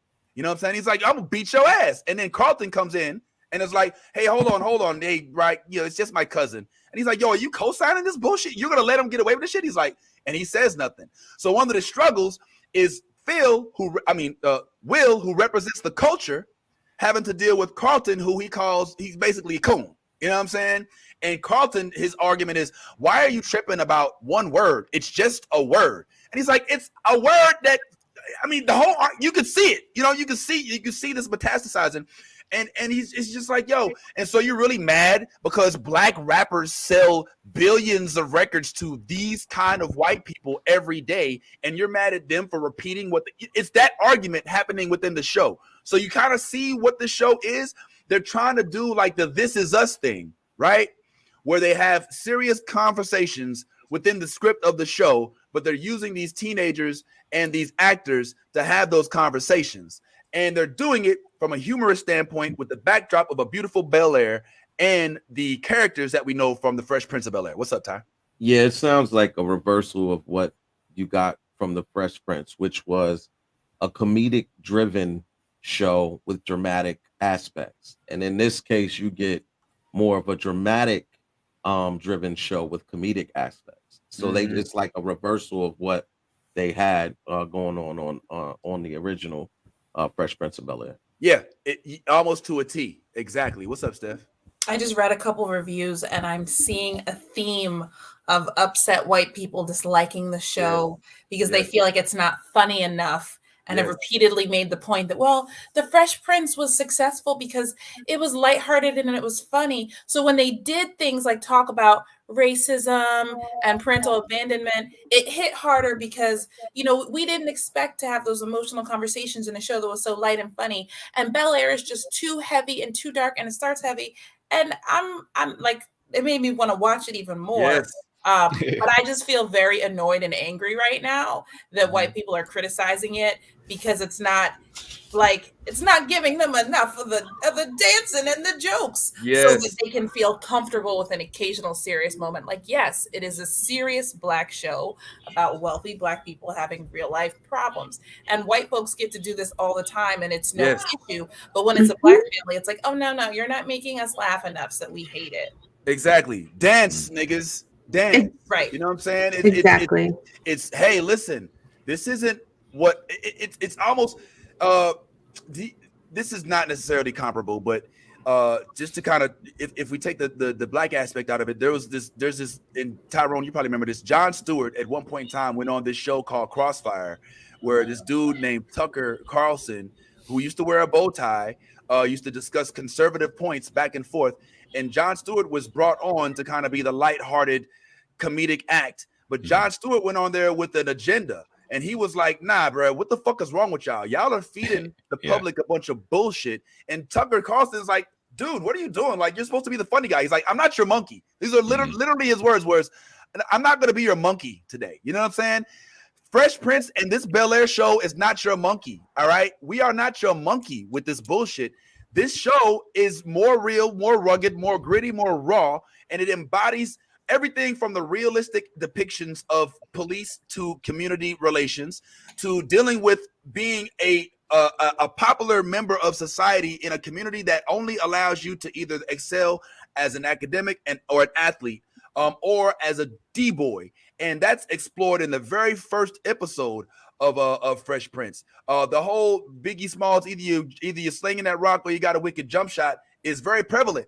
And it actually, I'm gonna say this straight up, hearing that from you, Stephanie, brings me joy because it lets me know that Fresh Prince and everybody that brought this to life was like, we don't give a fuck. We already had a successful Fresh Prince of Bel-Air. All right, we're not trying to redo that. All right, we're trying to do something different here and speak directly to the community, from the community. And another thing about it, guys, and if I can get a chance to upload some of these pics of the freaking mansion, oh my God, like it looks, I'm trying to tell y'all, like when they put this pool on and it's black lights and purple, bruh, I'm trying to tell you, like I was wrapped up in it and had no intention of it. I literally clicked on the button like, let me see what this bullshit all about, man. I know they done messed this up. And in the first 15 minutes, I was glued and I was like, wow. So this is what we're doing. Now, don't get me wrong. It's got its problems. All right, it does. All right, it's got its problems. You'll probably notice them. All right. It sounds like it kind of has the vibes of like Euphoria, which is like one of the most popular shows right now. But Yes. Our Euphoria, if you will. So that, I mean, it's interesting. Like it's because I would have gone in like, okay, now I'm gonna go watch a new Fresh Prince, and I would have been like waiting for the goofiness and stuff like that, and then I'd have been like shocked immediately.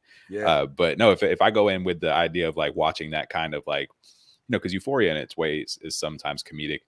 So yeah, I'm interested. I've got Peacock and I actually pay for it, so I'm gonna check it out. Wow, imagine that. You hear that, Ty?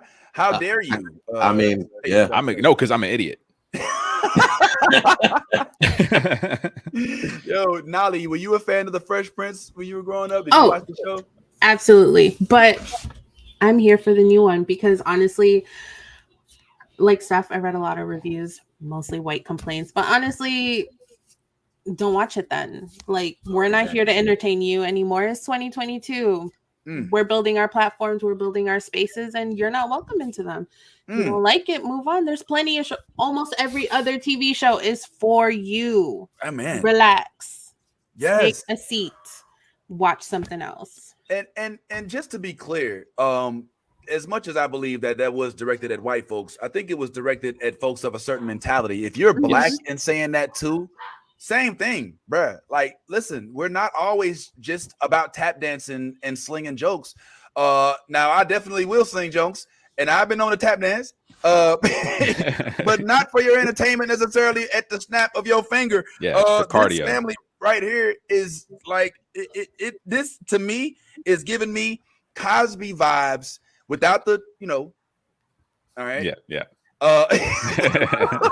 I ain't even gonna bring it up, but it's giving me Cosby vibes, just in the sense that the Cosby Show was one of the first times that we saw on display outside of Coming to America, like black excellence in the United States, well represented in a manner that we can be proud of. And if you look at this family, if you watch this show, it oozes black excellence from the decor to the attire to the fact that they're living in what looks like 100 acres. The fact that Jeffrey is now the house manager over the staff, not just the butler who gets the door.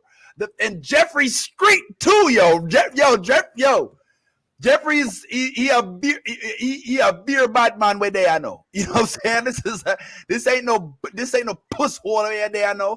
It's this Jeffrey from Top Shot at them, where I come long time from London, and them want to bust up some puss hole them where one day I know. You know what I'm saying? Them want wire them wiring. I don't know what you're saying at all.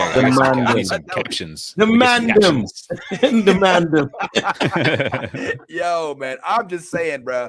I have not been this excited about an all-black casted show in such a while. And I'm coming off of watching Naomi and watching a bunch of other things. And this show is well written. It's true to the craft. I mean, to the culture. It is definitely. For those of y'all that need the nostalgia of getting some of the callbacks from the actual Fresh Prince of Bel-Air sitcom, they know to throw those Easter eggs in there. Like there's even a point in time where he literally says, they were like, "What are you doing here?" He's like, I got in one little fight. My mom got scared. You know what I'm saying? Like they throw it in there. They know what's up. They're creating a Bel-Air verse here, and I'm here for it. And I would highly encourage anybody who's watching to check this show out, because I think that this is on to something. At one point in time, Issa Rae was talking out loud online about wanting to possibly put together a show, that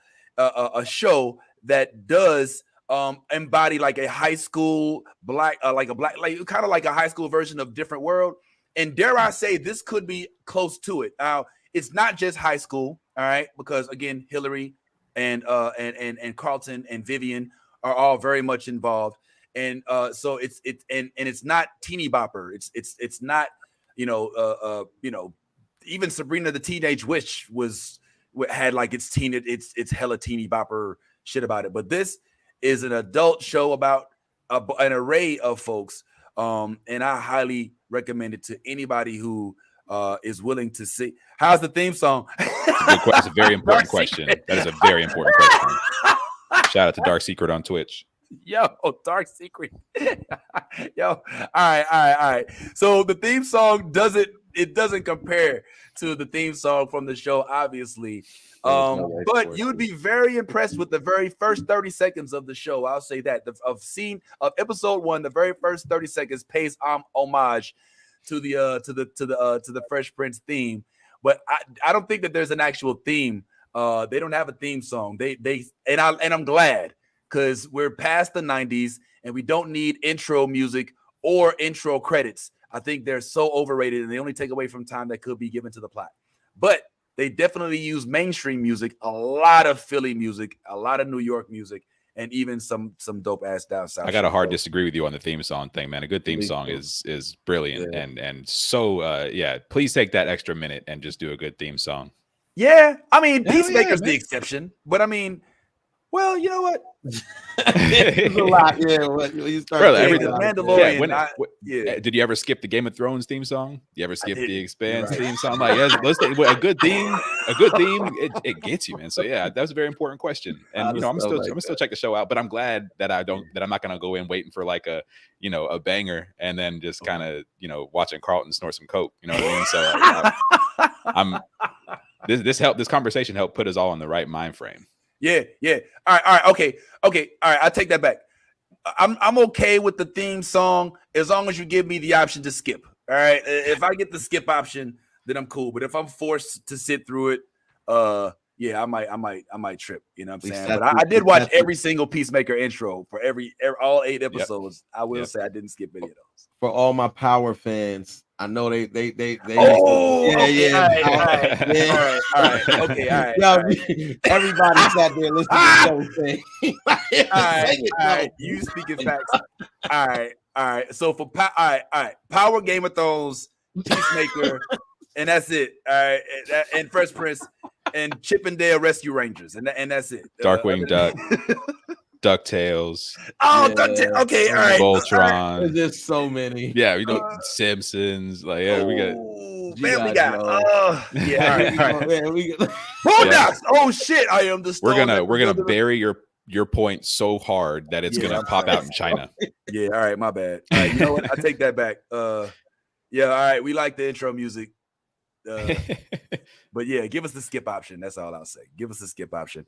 But I say all Darcy.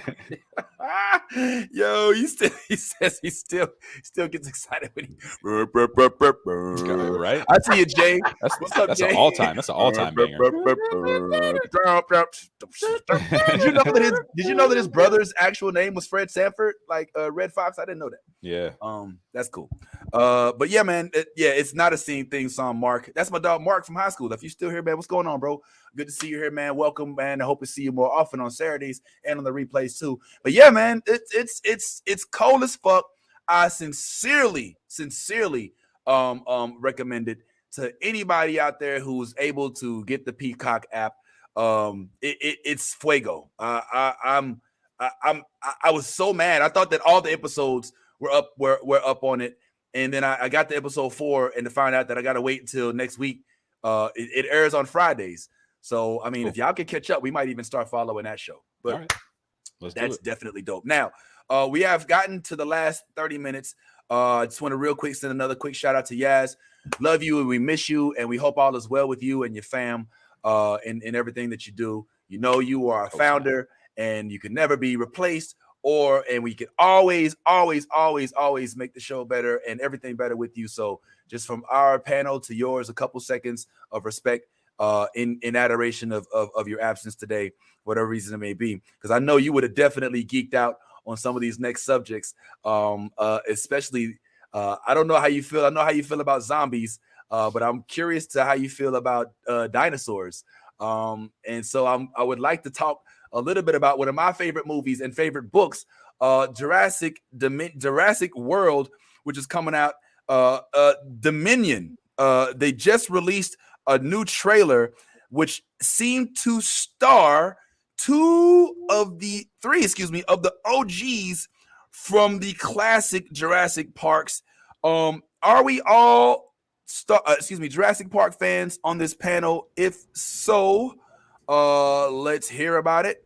If not, let's hear why not. Stephanie, do you do Jurassic Park? Are you a dinosaur person? Is it annoying to you? Is it cool? What's your thing?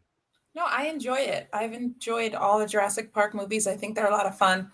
I'm not that person who can give you the deep cut background info on every character and quote, callbacks from the first movie to the most recent one, but I like them. I think they're fun. I will definitely watch this one and look forward to it. Man, Nolly, Jurassic Park fan? Absolutely, 100%. It's one of those movies, you have your movies where like you need something in the background, you need something to do while you're doing something, and you pop a movie on. It's either Lord of the Rings or Jurassic Park for me. I can't tell you how many times in the last couple of months alone that I've rewatched the original 3 Jurassic Park movies. Wow, for real? That's crazy. That third one was favorite. Bad. I love when people like to play God and then it turns on them and you're like, what? There's a dinosaur? It's going where? What y'all doing? Why are you moving? Why are you breathing so heavy? They're gonna find you. Like the whole time. It's the best ride. Like, who doesn't enjoy it? I love it. Yo, good tie.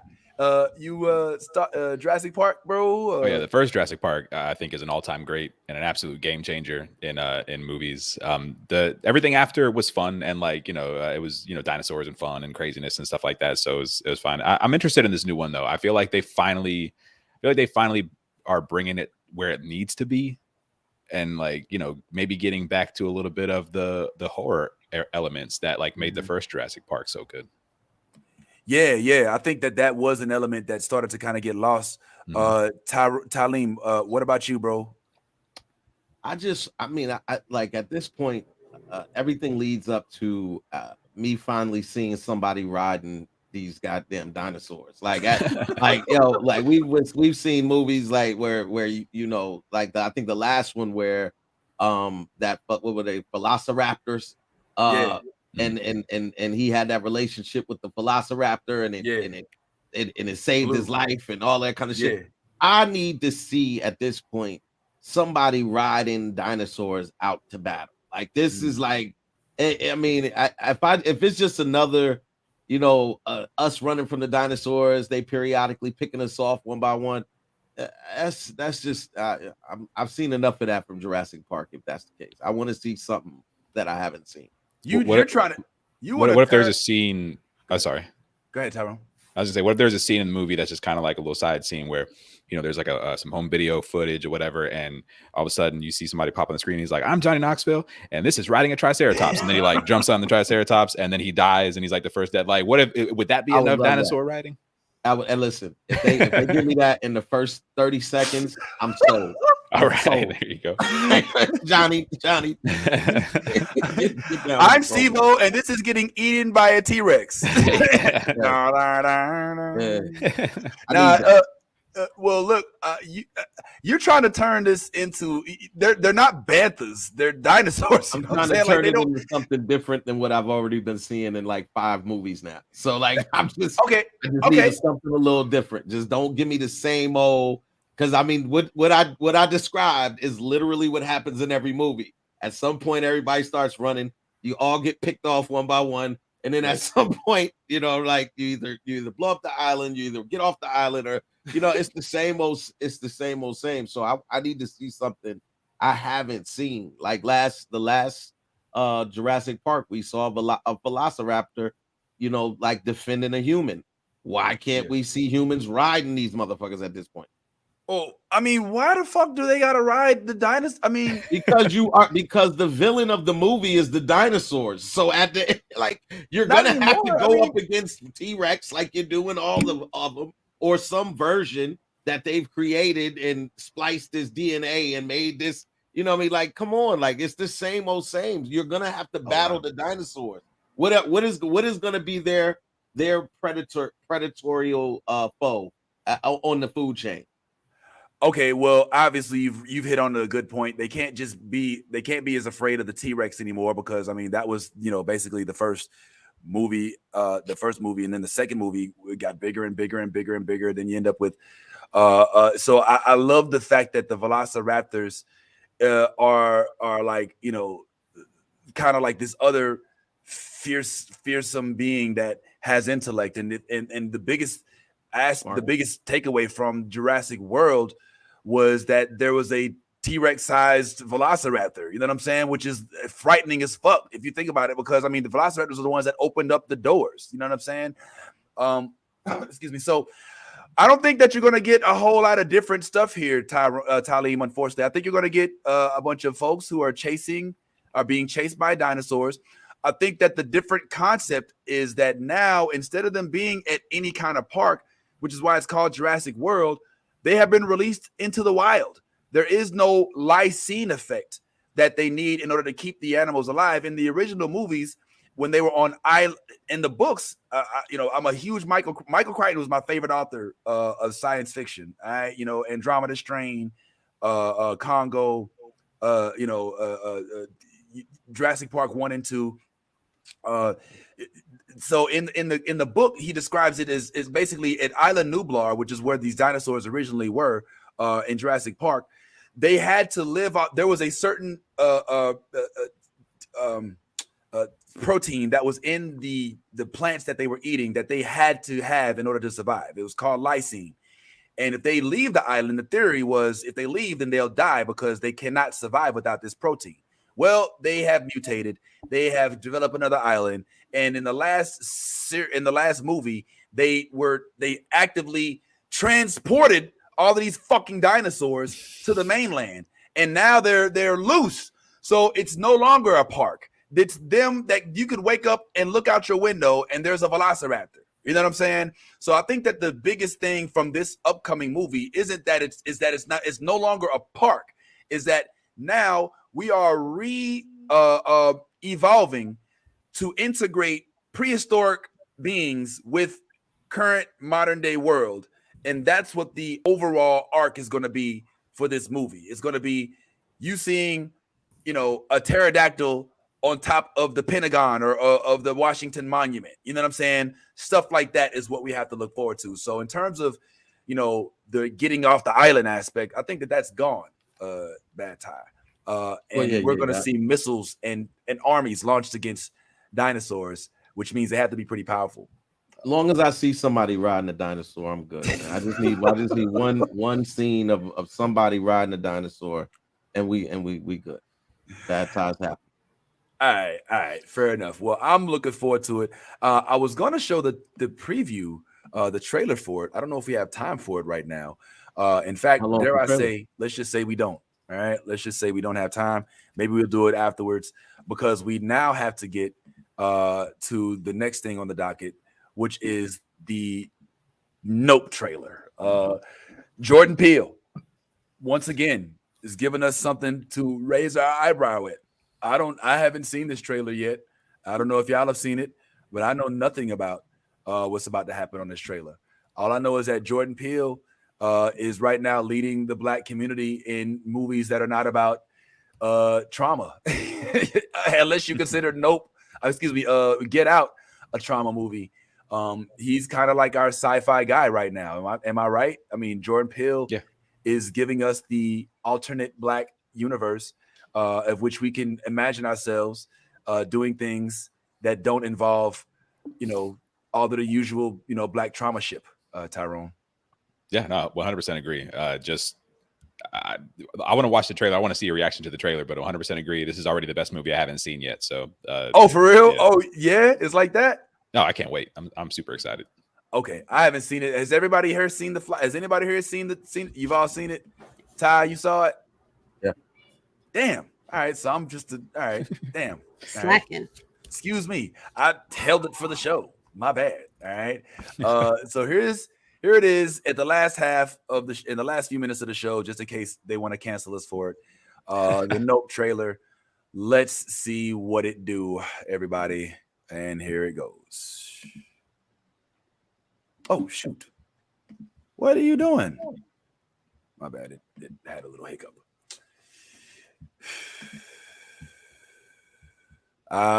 Sorry for the quality. The very first assembly of photographs to create a motion picture was a 2-second clip.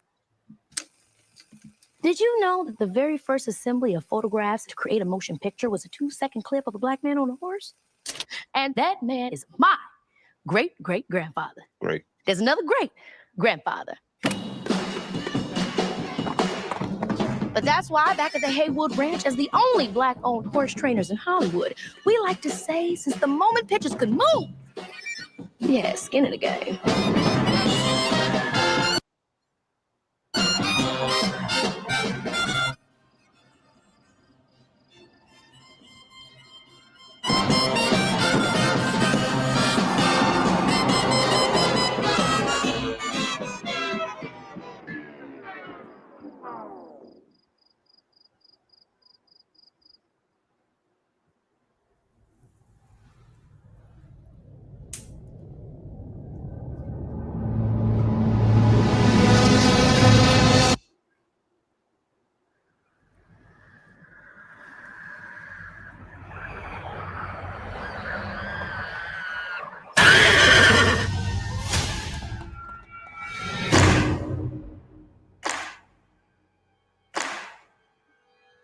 What's a bad miracle?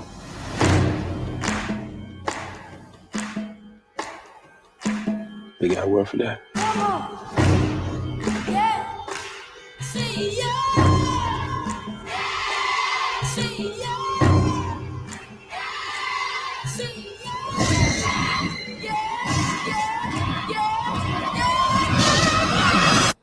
Yeah. Oh. Nah. Run!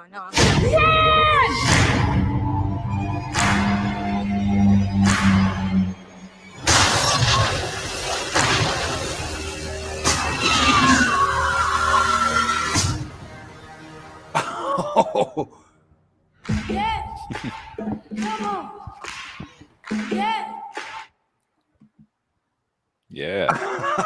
Yo, all right. What did I just watch? First of all, my apologies for the quality again. I don't know if it was choppy. It looked like it was a little choppy on my end. It wasn't the worst. Okay. But yo,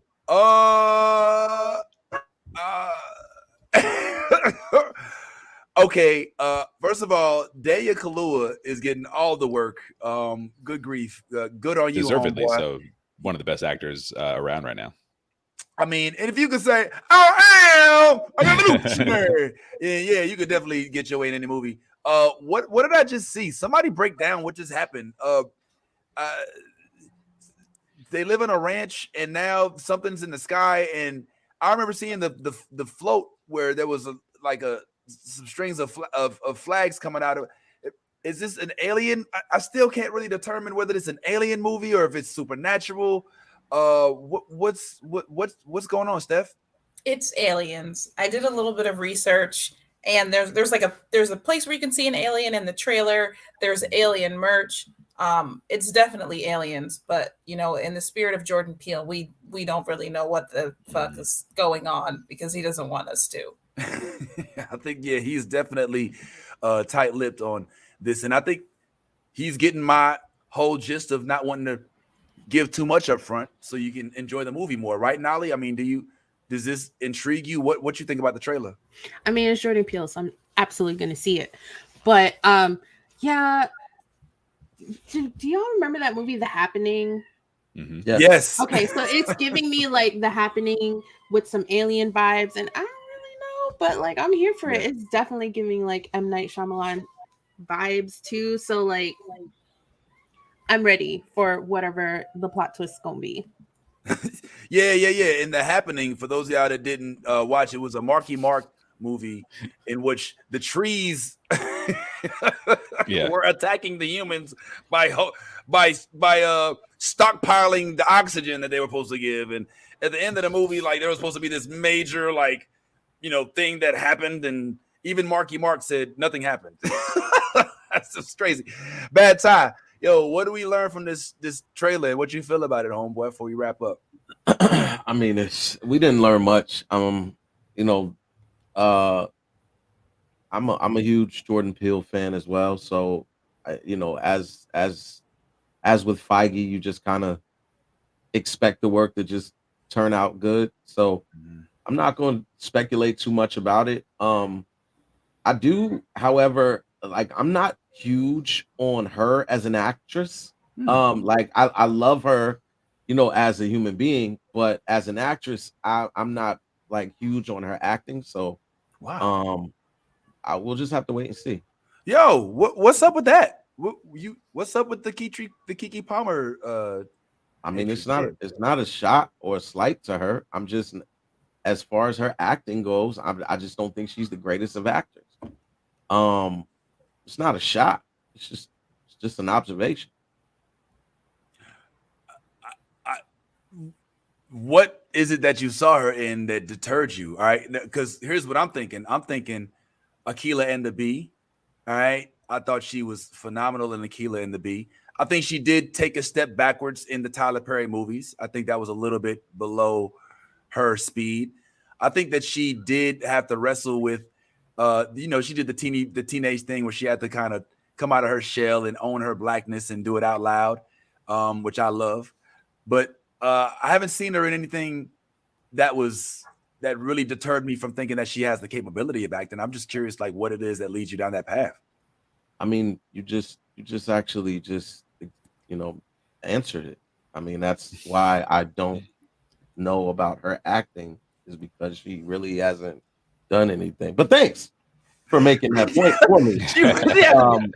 Keke Palmer hasn't. Yeah, okay. Right. I don't want to do this with you today. Please don't. Yeah, I mean, like I said, it wasn't a slight. I'm not trying to slight her. I'm just saying, when it comes to her acting prowess, I don't know. I mean, if she's going to be the lead actress in this movie, that's what has me a little concerned. That's all. Oh, wow. Yeah, the question, Vince, is can you change Ty's mind in under 7 minutes? I'm pretty sure that's not the case. After all the years I've known him, I haven't been able to change his mind on a lot of things. So we'll just let this one continue to another day. But I think Keke Palmer has range. I think that she can do Tyler Perry, and she did Akeelah and the Bee, which she was phenomenal in, even though she was much younger. And dare I say, if she comes back to the drama acting scene, that she'll be well welcome. But yeah, I mean, maybe not on Helen Mirren and Felicia Rashad status, but yeah, I think she's all right. But anyway, we'll see how that goes. But Nope looks like it's doing what it's supposed to, which is getting us to talk about it, and kind of just getting ready for the potential for Jordan Peele to blow our minds once again. We loved Get Out, and I didn't. I still, don't kill me, I still haven't finished Us. I think it left before I was able to. It was online for a little while, and I think it got taken off before I was able to see it. So yeah, but I still you think I like it? No, they got, listen, right now, these one-word shows, they got Us, they have Them, they have a new show on Epix called From.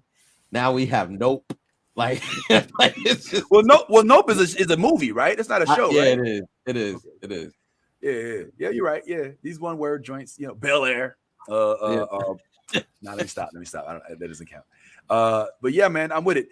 There was one other show that I wanted to kind of talk about, but I know that everybody's not watching it, so I didn't want to bring it up too tough. I didn't even put any pictures up, but The Servant is currently running on Apple TV, which is the best cinematic network, period, hands down. There's every show looks like it's shot in like Uber HD, and the show is a mind fuck.